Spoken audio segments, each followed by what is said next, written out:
Good evening, sir. Good evening. May I meet you, sir? My name is Mike Essiet. Mike Essiet. Michael Essiet. Okay. You live here in Enugu? Yes, I live in Enugu for now. Okay. And you work in Enugu, I believe? I work in Abuja, but circumstances of life brought me to stay in Enugu temporarily. Okay. In the Nigerian nomenclature, I understand you are not from Enugu, but you're a resident in Enugu. Yes, I lived in Enugu for quite a long time before I was transferred out of Enugu to Abuja. Okay. So, which state are you from originally? I am from Akwa Ibom State. Before we agreed to have this conversation on camera, you talked about how you were attacked by herdsmen. Yes. Okay, could you mind tell us the story? Where did that incident happen and how did it happen? I was on my way on official assignment from Abuja to Enugu on the 5th of May this year. Somewhere around Alamaboro local government area, at a village called Lukwo, we were attacked. Where? Which state? In Kogi State, very close to Obolafo in Enugu State. Okay. But in Kogi State, Alamaboro local government, a place called Lukwo, we were attacked on the 5th of May this year. Okay. By armed herdsmen. There were over 10 of them. They opened fire on us. The driver was killed. Oh, the driver of the vehicle was killed? Yes, the driver was killed. Sugar. Another passenger in the front was shot at on the eye. I sustained serious gunshot injuries on my legs and on my hands. I was left dead. But when they brought me out of the vehicle, I overheard them speak Fufude, Fulani language. Yeah. And do you understand Fufude? Yes, I understand Fufude, passing Fufude, because I've lived in Adamawa. Okay. I lived in Adamawa for over 4 years and I have Fulani friends. So I understood what they were saying. And when they spoke, you know, I said, when they dragged me out of the vehicle, they put me on the floor with guns all over my head.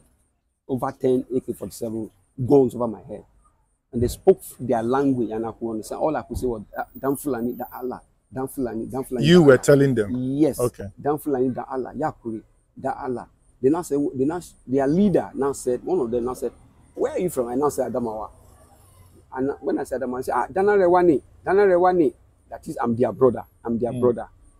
He now spoke and said, why didn't you ask the driver to stop when we open fire on you? The driver was dead. And the guy was an expert. You know, they shot at him on target and he slumped. He died instantly. However, I sustained gunshot injuries. I was there for hours. And they left you there? They left me half dead. They thought I was going to die. I was there for over 5 hours before a good Samaritan came from 4-5 p.m.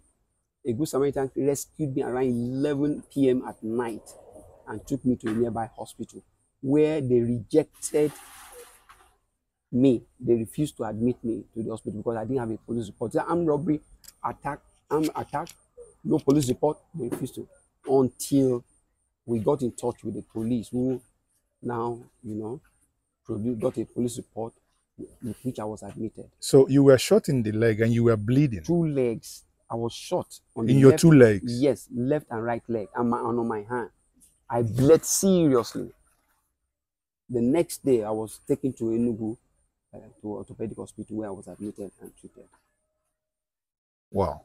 So even when you spoke to them in Fufude and said, and they acknowledged that you were the brother, and they still left you? They didn't. They forced their hands. They searched me, ransacked my pocket, collected my phones, collected my money, collected my purse, and searched the vehicle, collected our bags, and went into the bush. After 10 minutes, they came back again and said, I still have money on me. Where's the remaining money? I said, I think they've collected all the money. The next thing, they took the man in front of the vehicle, the other victim of the attack. And I didn't know there were machines in the bush. All I heard was noise of machine, boom, boom, and off they went. Oh, they parked their motorcycles? Yes, I suspect in the bush. Now, how many people were in that vehicle? We were 3 in the vehicle. the driver was dead. Yes, shot dead. The same person, the person in front who sustained injury was taken away. I heard he was released because he called, somebody called my family and my wife, and supposedly the man, and he said, he has been released. They were trying to find out about my welfare. So wow. And this happened in May 2020. May 5th, 2023. In Kogi State. Yes. Last local government area sharing boundary with Enugu State. So does it mean, looking at it, it sounds most times abstract when people talk about these, herdsmen attack until it comes close, I only read in the past. I used to read about the stories in the papers. I never really, it never dawned on me that it could happen to me. I never believed it could happen, but I've been traveling. I never had that experience.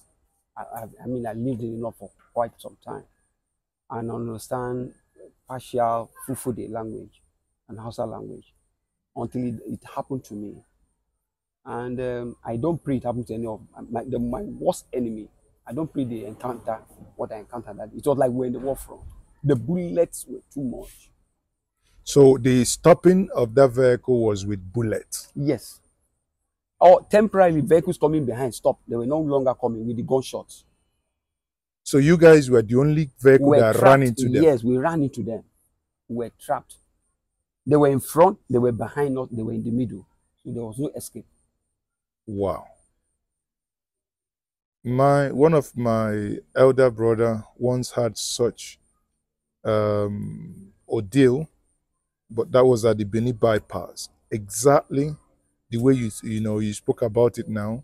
They were trapped from the front because he wanted to reverse. Another set opened fire from the back. I mean, this is a hell of insecurity.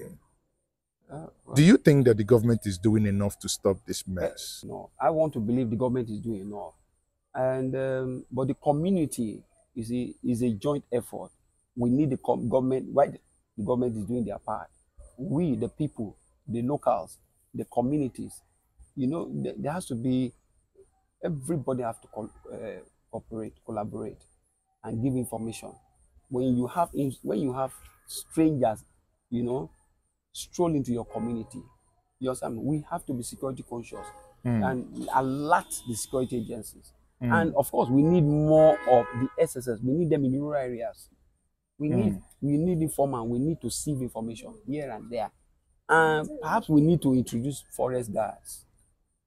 Which they have in Enugu here. But sadly, forest guards. Sadly, the forest guard in Enugu has left the forest and now on the road. Yes, we need stopping cars like the police. We need forest guards in the forest. We need forest guards. We have forest guards in the past. We need forest guards in the bushes, Now,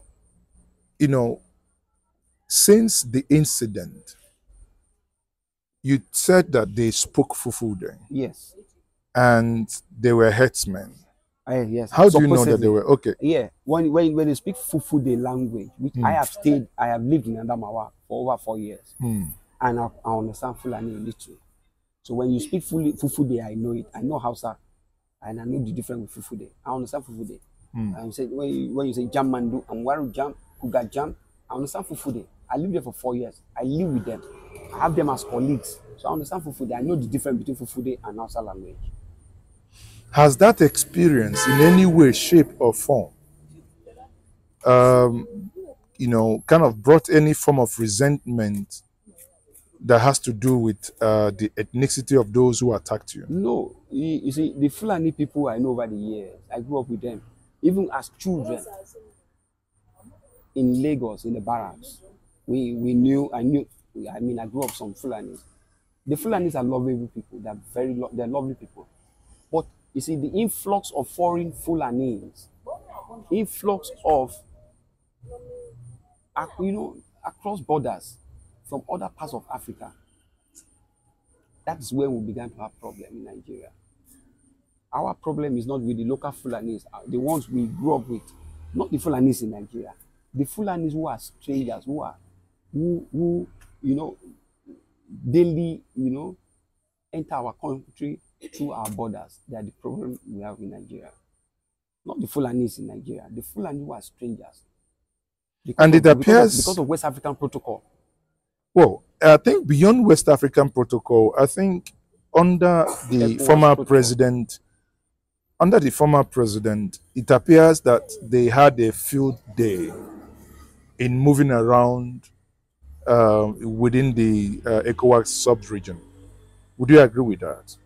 Yes, the former president, perhaps, but the problem is, I think we need to readdress all the agreements Nigeria entered into with ECOWAS with regards to free movement of persons into Nigeria.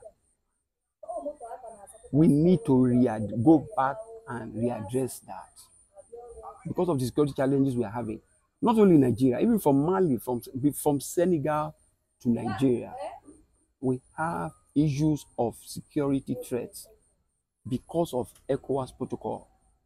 It needs to be readdressed. Too many of them are entering Nigeria, and they are a security threat. Virtually every state.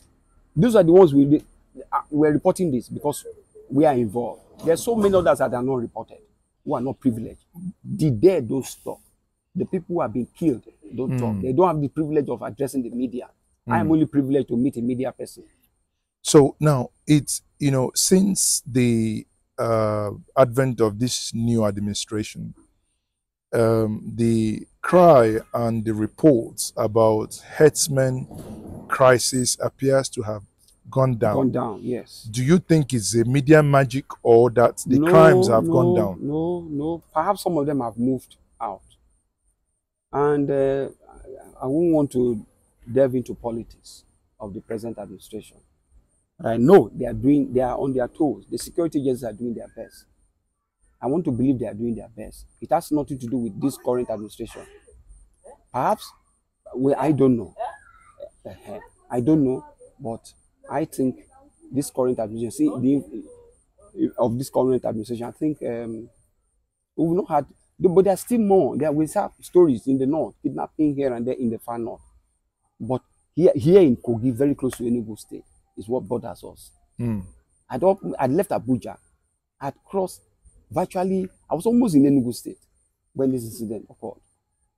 So there are pockets of them here and there. It appears Kogi has become a recurring decimal, where many such incidents, within the borders of Enugu, even at some point at Nsukka.